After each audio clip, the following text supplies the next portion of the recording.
Сайн мэцгаана уу? Энэ өдрийн мэндийг хүргэе. За өнөөдрийн бичлэгээр өгмөр санагдах мэдрэмж, өөрийн мэдэрсэн мэдрэмжээ бас та бүхэндээ хуваалцъя гэж бодлоо.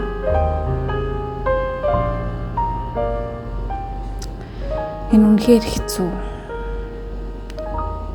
Одоо хүн дааж чаддаг хэмжээ гэж байдаг бол түүнээс ч илүү зүйл миний амьдралд тохиолдож, тэр сэтгэлийн зовлон, дарамт,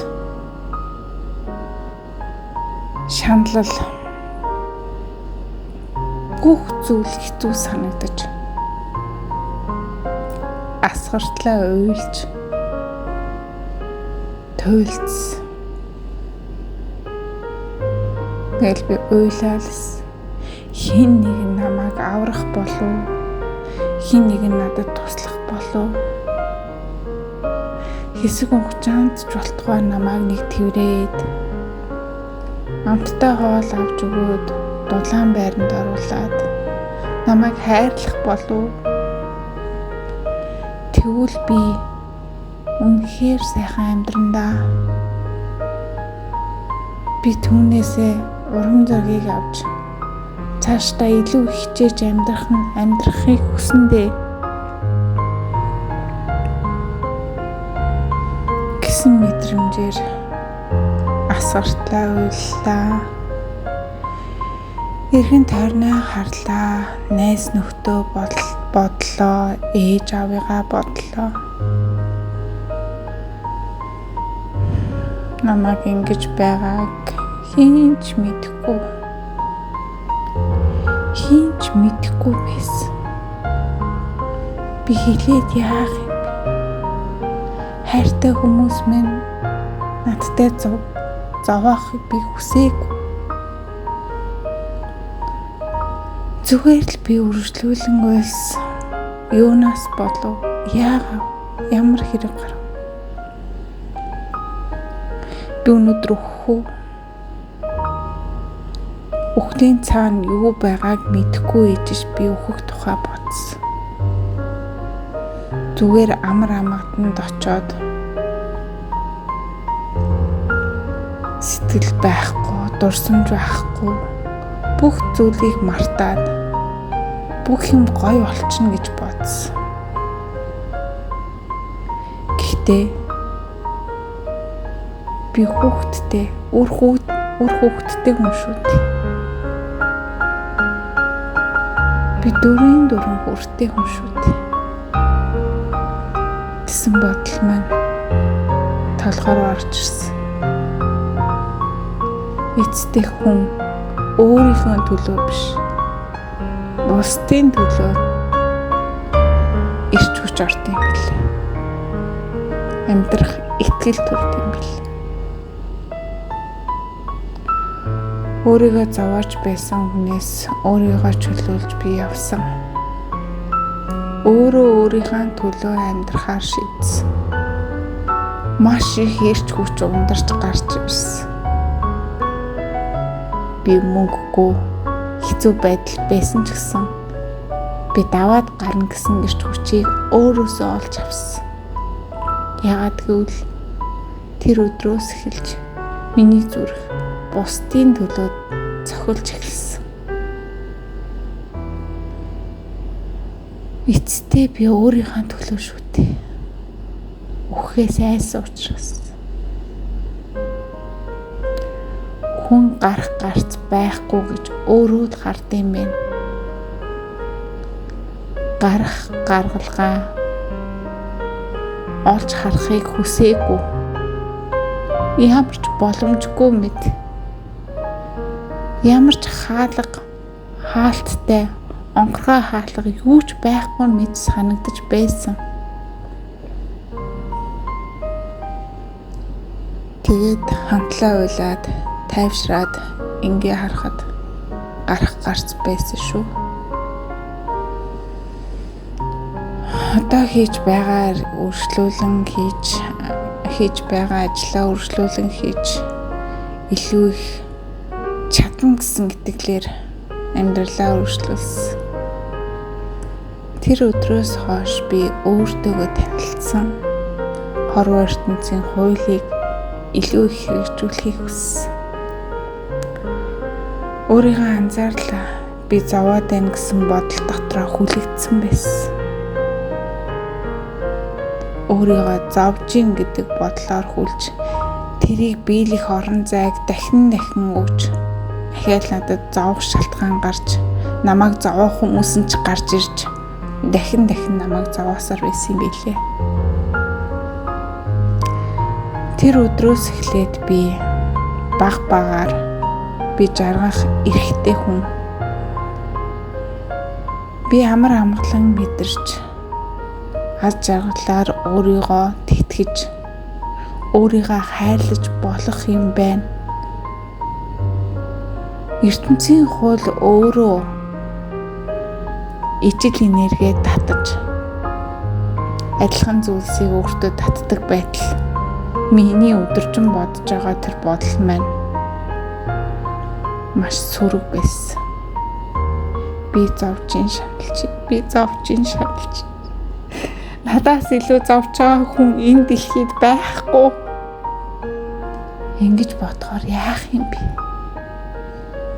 Тэмээ чи зовж байгаа юм байна гэд ертөнц ямар ч хайр инрэл өршөөлгүйгээр намайг зовоох шалтгауудыг гаргаж өгсөн. Би жаргалтай байна гэдэг үгээр солихын тулд надад манифест бичиглэг баттгал үгс аффирмашн тусалсан. Ирэхэд л би зовж саналж яхад би зовох ёстой гэсэн бодол орж ирэхэд би эерэг үгстэй үгсийг 20-30 минут 2-3 цаг сонсож байсан. Багаар өөрийгөө итгэж өөр тохиолдсон асуудлыг бүр дээр ажиллаж түүнээс хойш бараг 1 жилийн хугацаа өнгөрчээ. Өнөөдөр би биеийн амрыг хардаг хүн болсон. Гэхдээ энергийн орчинд өмнөхтэйгээ ижилхэн, олдог орлого маань ижилхэн, хийдэг зүйл маань ижилхэн. Гэхдээ би өмнөхшгөө тэгж зовхоо болсон. Намайг зовоож ийн гэж бодоод байсан хүмүүсээс өөрийгөө хамгаалж сурсан. Надад хэцүү мэдрэмж өгөөдөө энэ тэр харьцааг чинь би хүлээж авч чадахгүй гэж би хэлж сурсан. Бачуурсан хэцүү тухгүй байгаа. Ямар хэцүү юм бэ? Яагаад гэдэг бодол орж ирэх hulганд би үгээ хэлж эхэлсэн. Өмнө би чимээгүй өнгөрдөг байсан бол би ингэмээр байна. Би үүнийг хүсэж байна. Би хүн алахыг хүсээгүй, би хулгай хийхийг хүсээгүй, би шудраг бус байхыг хүсээгүй. Би зүгээр л өөрийнхөө мэдрэмжийг илэрхийлсэн. Би үхрийн мах биш, дахианы мах идмээр байна. Би ундаа биш, жүү суумаар байна. Би буруу биш, зөв хоолмоор байна гэж өөрийн дотоодоос гарч ирж байгаа тэр үгсийг би хэлж эхэлсэн. Хүсэхгүй байгаа зүйлээ хийх бүрт би өөрийгөө алж байгаагаа ойлгосон. 100% биш ч гэсэн өнөөдрийн хэмжээнд би өөрийгөө илэрхийлж, өөрийгөө хэн бэ гэдгийг бусдад таниулж байна. Өөртөө ч бас таниулж байна. Мэдрэмжийг хянаж, би сая ямар мэдрэмж авчив? Уурлуу, гониглуу? Энэ миний буруу байв уу? Үнэхээр миний буруу бол би хүлээмжшөөрөөд би буруу хандлага гаргажээ. Ягаад гэвэл би ингэсэн гэдгээ би хэлж сурсан. Хэлхийг хичээж байна. Харин намайг хохирох зүйл хийвэл би хэлдэг. Намайг хохироочлоо. Эн чинь таалагдахгүй байна. Миний хүлээлт юм байсан. Чи надад ингэж хэлсэн. Хэлсэндээ хүрсэнгүү гэдэг зүйлүүдийг би хэлж сурсан.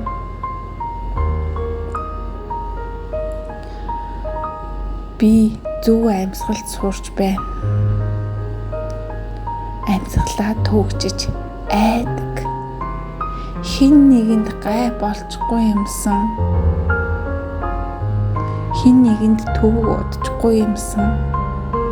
Хүмүүс сайхан сэтгэл төрүүлэхийн тулд би өөрийгөө алж байсан. Дахин алж байсан өөрийгөө.